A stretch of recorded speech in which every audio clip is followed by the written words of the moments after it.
अस्सलाम वालेकुम। सानिया टाइम्स में खुशामदीद। उम्मीद करती हूँ आप सब खैरियत से होंगे। आज तीसरा रोज़ा है और मैं बना रही हूँ चावल, जो कि मैंने कहा चलो थोड़े से बांट भी देंगे और खा भी लेंगे। कल ज़ैनब को रोज़ा था, उसकी वीडियो भी आप लोगों के साथ शेयर करूँगी इसी वीडियो में। और मैं बना रही हूँ आज चना पुलाव। आप लोगों को पता होगा मेरा यहाँ ओवन रखा हुआ था, जो कि मेरा ओवन ख़राब हो चुका है। अब मैंने उसकी जगह पे अचार की बाल्टी और गुलदान रख दिया है। अच्छा, इस गुलदान को ना मैं ऐसे ही रख के बोर हो गई थी। मेरी मिट्टी की हांडी पड़ी हुई थी बहुत ही अरसे से, जो कि ये मैं यूज़ भी नहीं कर रही थी। तो मैंने इस गुलदान को इस मिट्टी की हांडी में रख दिया, क्योंकि बहुत ही प्यारा लग रहा है।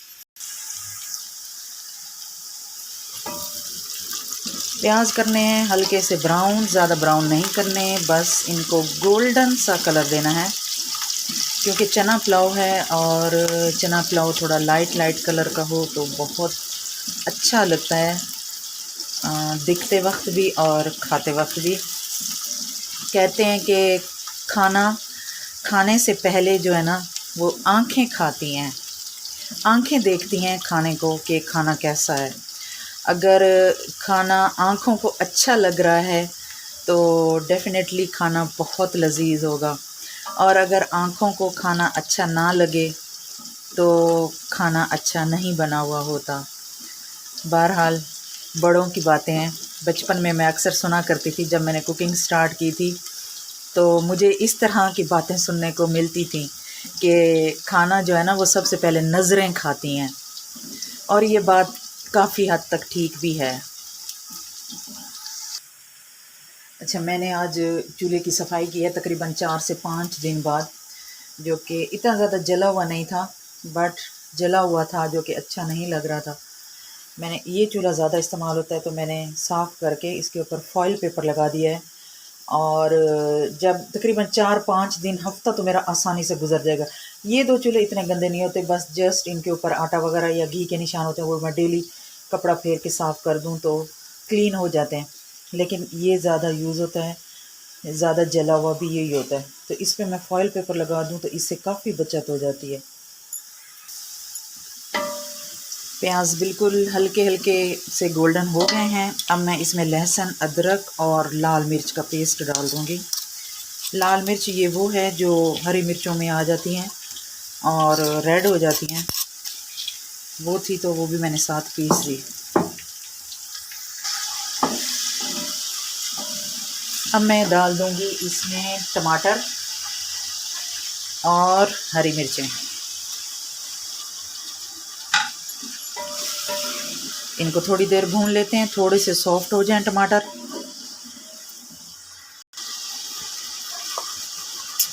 अब हम डालेंगे इसमें साबित गरम मसाला।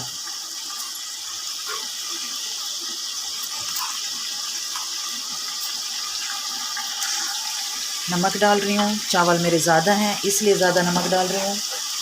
इसमें मैं लाल मिर्च, हल्दी कुछ भी नहीं डालूँगी, सिर्फ कुटी हुई लाल मिर्च बस। धनिया पाउडर 1.5 चम्मच भर के। मटर पुलाव की जान आलू इमली, ये तो लाजमी जाती है, इससे बहुत अच्छा फ्लेवर आता है।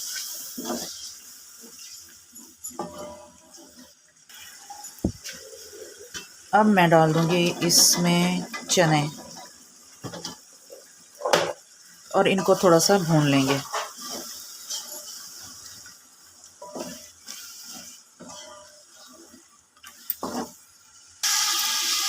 मैंने इसमें काली मिर्च भी डाली है, बहुत अच्छा फ्लेवर आता है चना पुलाव में। और काली मिर्च का आप लोगों को एक और फ़ायदा बता दूं, बाज़ औक़ात क्या होता है कि हम इस तरह कुछ उल्टा सीधा खा लें तो पेट में या कमर की बैक साइड पे दर्द होता है एक अजीब सा। तो अगर उस तरह का कोई दर्द हो ना, बिल्कुल कमर के बीचों बीच नहीं, अगर साइड पे दर्द हो तो वो वाई बादी का दर्द होता है। उसके लिए आप लोगों ने क्या करना है कि 8 से 10 दाने ये काली मिर्च के पानी के साथ ले लेनी है। विदिन 5 मिनट आपका दर्द ख़त्म हो जाएगा। अब मैं डाल दूँगी इसमें पानी। पानी को उबाल आने तक इंतज़ार करेंगे। पानी में उबाल आ गया है। अब मैं डालूँगी इसमें चावल।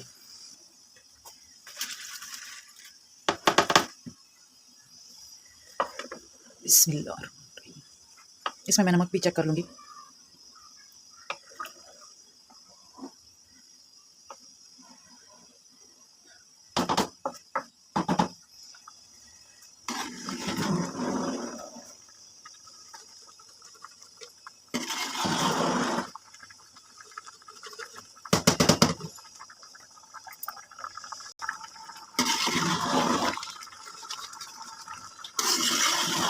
मैंने इसमें थोड़ा सा फूड कलर भी ऐड कर दिया है ताकि थोड़ा सा कलर आ जाए, क्योंकि हमने इसमें लाल मिर्चें हल्दी वगैरह तो नहीं डाली। अब हम इसको लगा देते हैं दम।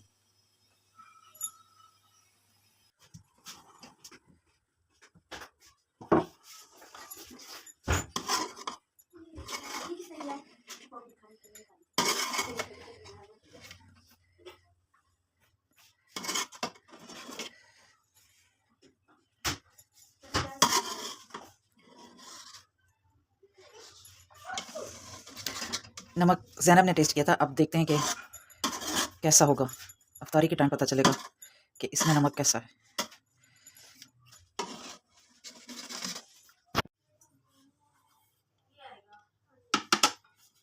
ये मैं अपने तमाम हमसायों के घर प्लेट्स भेजने लगी हूँ। अभी इस ट्रे में 5 प्लेटें आई हैं, फिर बाकी और भी हैं, वो भी सर्व करूँगी।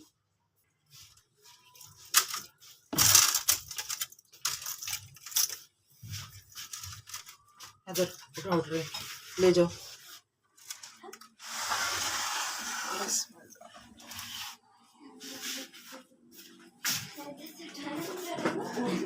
अच्छा जी, हमसायों के घर मैंने जब चावल बांटे तो कई घरों से वापसी पे प्लेट में आए ये चीज़ें। पकोड़े हैं, खजूरें हैं और पापड़ हैं। शायद उनके घर में बच्चे होंगे तो बनाए होंगे तो भिजवा दिए। और किसी के घर से आई हैं दही और फुल्कियाँ रायते की तरह बनी हुई थी। और किसी के घर से आए हैं कबाब और साथ में चटनी भी आई है। ये होती हैं रमज़ान की रौनकें। एक ही वक्त होता है सबका खाने पीने का, किसी के घर कुछ भेज दो तो प्लेट खाली नहीं आती। अच्छा जी, ये वीडियो कल की है, दूसरे रोज़े की, और ज़ैनब ने अपनी पसंद के बनवाए थे आलू वाले पकोड़े और साथ में फ्रूट चाट, क्योंकि उसका पहला रोज़ा था और उसकी स्पेशल इन 2 चीज़ों की ही फरमाइश थी। तो बस फिर उसकी फरमाइश पूरी की हमने। ज़ैनब का आज फर्स्ट रोज़ा है, लाइफ का पहला रोज़ा पूरा रखा है, पूरा फुल रोज़ा। शक्ल कैसी हो गई है, दिखाना। नहीं, आप बस एक ही रोजे में तबीयत फ्रेश हो गई, कल भी रखेंगे। ठीक है, आज ये मेरी बेटी का जी पहला रोजा है, तो हमने उसकी पसंद की चीजें बनाई हैं, जिसमें फ्रूट चाट और समोसा है। ठीक है, नहीं, आलू वाले पकोड़े, आलू वाले पकौड़े, सॉरी। ठीक है, और पाए का सालन, और पाए का सालन भी है।